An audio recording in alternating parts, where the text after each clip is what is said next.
Hello दोस्तों, स्वागत है मेरे YouTube channel yes to books में, जिसमें हम लोग कुछ इंपॉर्टेंट बुक्स की detailed chapter wise summary discuss करते हैं। तो आजकल हम लोग जो बुक डिस्कस कर रहे हैं उसका नाम है लेट्स टॉक मनी, जिसको कि लिखा है मोनिका हलान ने। ये बुक बहुत ही खास बुक है, वो इसलिए क्योंकि ये बुक आपकी फाइनेंशियल लिटरेसी को इम्प्रूव करने में काफ़ी इम्पोर्टेंट रोल प्ले करने वाली है। इसके पहले वाली वीडियो में हमने ऑलरेडी चैप्टर 1 और चैप्टर 2 को अच्छे से डिटेल में समझ लिया है। तो आज हम इसी बुक के चैप्टर 3 जो है इमरजेंसीज नीड अ फंड, उसको हम लोग समझने वाले हैं। तो चलिए स्टार्ट करते हैं आज का वीडियो और समझने की कोशिश करते हैं कि ऑथर चैप्टर 3 के अंदर हमसे क्या कहने वाली हैं। ऑथर इस चैप्टर को शुरू करते हुए कहती हैं कि इमरजेंसी के लिए पैसे रखना बहुत ही इम्पॉर्टेंट है, क्योंकि ये जो इमरजेंसी फ़ंड होता है वो कहीं ना कहीं आपको इमरजेंसी के वक्त की चिंताओं से तो दूर करता ही करता है, साथ में आपको लॉन्ग टर्म इन्वेस्टमेंट के लिए भी फ्री करता है। आगे ऑथर एक इंसिडेंट का जिक्र करते हुए कहती हैं कि मेरी बेटी ने जब वो सिर्फ 5 साल की थी तभी उसने कार के सीट बेल्ट का इम्पोर्टेंस सीख लिया था।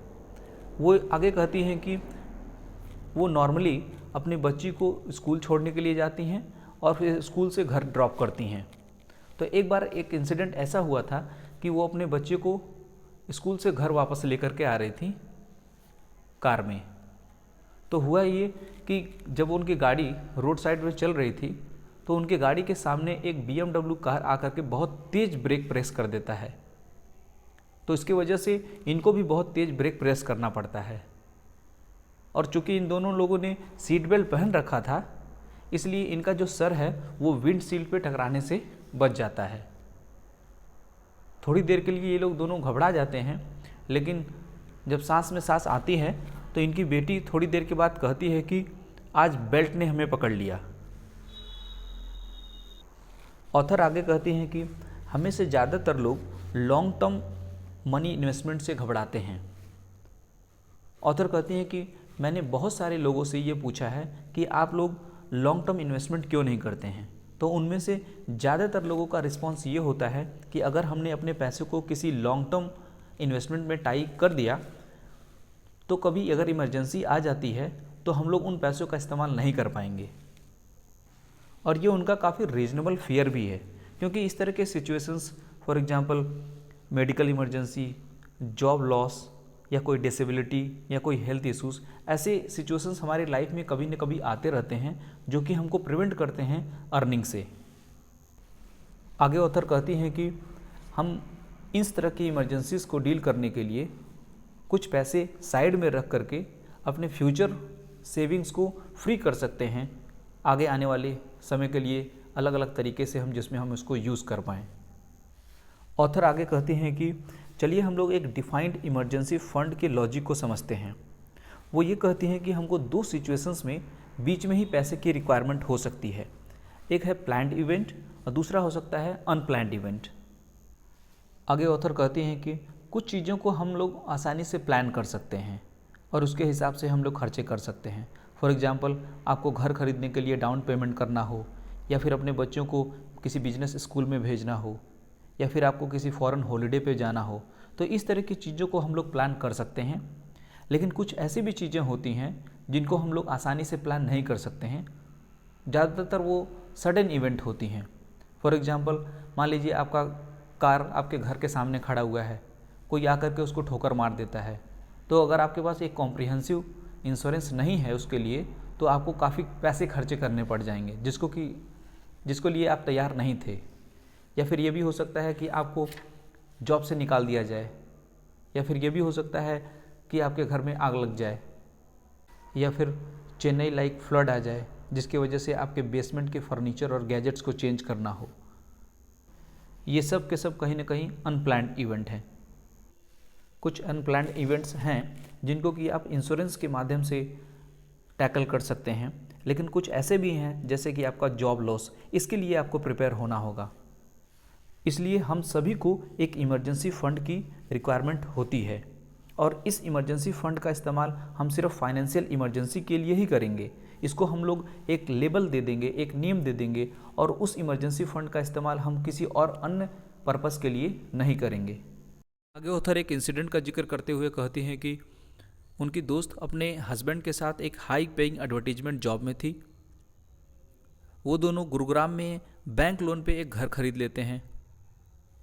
वाइफ का सारा इनकम जो है वो ईएमआई पे करने के लिए खर्च होता था और हस्बैंड का इनकम घर खर्च और फ्यूचर सेविंग के लिए इस्तेमाल होता था। कुछ महीनों के बाद वाइफ प्रेग्नेंट हो जाती हैं और अल्टीमेटली उनको अपना जॉब छोड़ना पड़ता है। अब उनको फाइनेंशियल प्रॉब्लम आने लग जाती है क्योंकि सारी जिम्मेदारी हस्बैंड के इनकम के ऊपर आ जाती है। अब उसी इनकम के अंदर ईएमआई भी पे करना है, फैमिली खर्च भी चलाना है, तो कहीं ना कहीं उनको फाइनेंशियल प्रॉब्लम आने लग जाती है। कई बार उनको अपने लिविंग एक्सपेंसेस के अंदर भी कट करना पड़ता है और कुछ पैसे बोरो भी करने पड़ते हैं अपने रिलेटिव से। और लगभग 2 साल बाद जब उनकी दोस्त दोबारा से ज्वाइन करती हैं अपने काम को, तब जाकर के उनके जो फाइनेंशियल सिचुएशन है वो धीरे धीरे इम्प्रूव होने लग जाती है। इसलिए आपका जो इमरजेंसी फंड है वो इस तरह के सिचुएशन से डील करने के लिए आपको एक टाइप का कुशन प्रोवाइड करता है और किसी भी एक हैस्टी और जल्दबाजी वाले डिसीजन से आपको दूर रखता है। जैसे घर भेज देना या किसी और अन्य जगह पे जाके शिफ्ट हो जाना, इस तरह की जल्दबाजी को करने से अगर आपके पास ऑलरेडी एक इमरजेंसी फंड है तो ये चीज़ें आपको करने से ये चीज़ रोकती है। आगे ऑथर कहती हैं कि how much do you need, इसका मतलब कि इमरजेंसी फंड के लिए हमको कितना पैसा रखना चाहिए। तो ऑथर इसके लिए आगे कहती हैं कि एक रूल ऑफ थंब ये कहता है कि कम से कम हमको अपने 6 मंथ की लिविंग कॉस्ट को तो रखना ही चाहिए, जिसके अंदर हम लोग सब कुछ कवर कर पाएँ। For example rent, EMI, school fees, utilities, premiums, credit card charges, जो भी सारे खर्चे हैं आपके 6 महीने के, ये सब का सब जो है आपको एक फ़ंड बना करके इतने पैसे को आपको इमरजेंसी फ़ंड में रख लेना चाहिए। आगे ऑथर कहती हैं कि जो कैश फ्लो सिस्टम हमने ऑलरेडी क्रिएट कर रखा है उसमें हम हर मंथ में अपने स्पेंडेड अकाउंट के अंदर जितने पैसे ट्रांसफ़र करते हैं उसको 6 से मल्टीप्लाई करके उतने पैसे को हमको इमरजेंसी फ़ंड के अंदर डाल देना चाहिए। ऑथर आगे कहते हैं कि ये जो 6 मंथ की इमरजेंसी फ़ंड है वो एक एवरेज है, इसको आप अपने पर्सनल सिचुएशन के हिसाब से घटा बढ़ा भी सकते हैं। मान लीजिए कोई एक ऐसी फैमिली है जिसमें हस्बैंड वाइफ दोनों वर्किंग हैं और उसके ऊपर किसी भी चीज़ की जिम्मेदारी नहीं है, यानी कोई बच्चे भी नहीं हैं, तो उस केस में ये बहुत ही कम प्रोबेबिलिटी है कि दोनों का जॉब एक साथ छूट जाए। तो ऐसे केस में आप 3 महीने का भी इमरजेंसी फ़ंड क्रिएट कर सकते हैं। लेकिन अगर आपके एक स्पाउस की इनकम ईएमआई पे करने में जाती है तो आपको कम से कम 6 महीने का इमरजेंसी फ़ंड ज़रूर रखना चाहिए। ऑन द अदर एक्सट्रीम, अगर आप अपनी फैमिली में एकमात्र ब्रेड अर्नर हैं जिसके ऊपर कई सारे लोगों की जिम्मेदारी है, आपके बच्चे की जिम्मेदारी हो सकती है, ईएमआई पे करना है, पेरेंट्स को सपोर्ट करना है, तो उस केस में आपको इमरजेंसी फ़ंड को बढ़ा करके कम से कम 1 साल का करना चाहिए, क्योंकि आपके पास एक बड़ी रिस्पॉन्सिबिलिटी है। आगे ऑथर ये कहती है कि अगर हम इस तरह के इमरजेंसी फ़ंड को रखते हैं तो होगा क्या, इससे 2 चीज़ें होंगी। एक तो आपको इमरजेंसी की चिंताओं से छुटकारा मिलेगी, साथ में आप अपने सेविंग को अच्छे से इन्वेस्ट कर पाएंगे और अधिक आप रिस्क ले सकते हैं, यानी आपकी रिस्क टेकिंग एबिलिटी बढ़ जाती है इस तरह के सिचुएशंस में।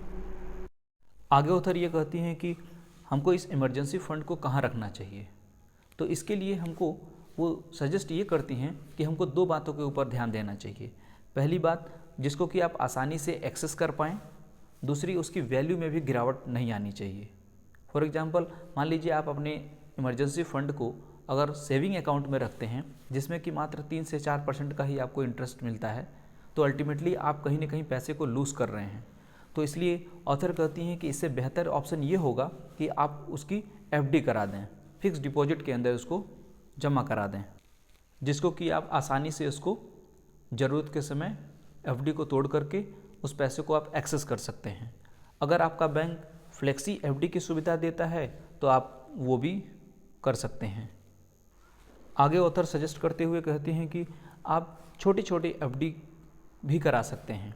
फॉर एग्जांपल, जैसे मान लीजिए आप 1 लाख की एफडी करा रहे हैं तो आप दो 50-50 हज़ार की एफडी करा सकते हैं।